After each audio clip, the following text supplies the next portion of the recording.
back to Press the Gold channel here. Today, my grandfather's coming over.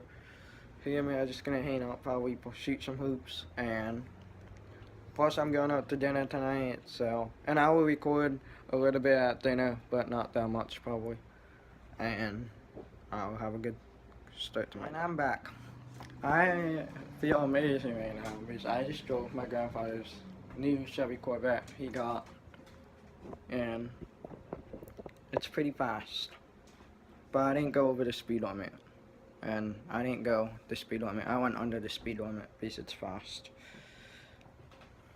and I will show you a little footage of this Corvette. That I really was very New Orleans was we had a big show in June, and it was the time that the big freighter hit the Riverwalk.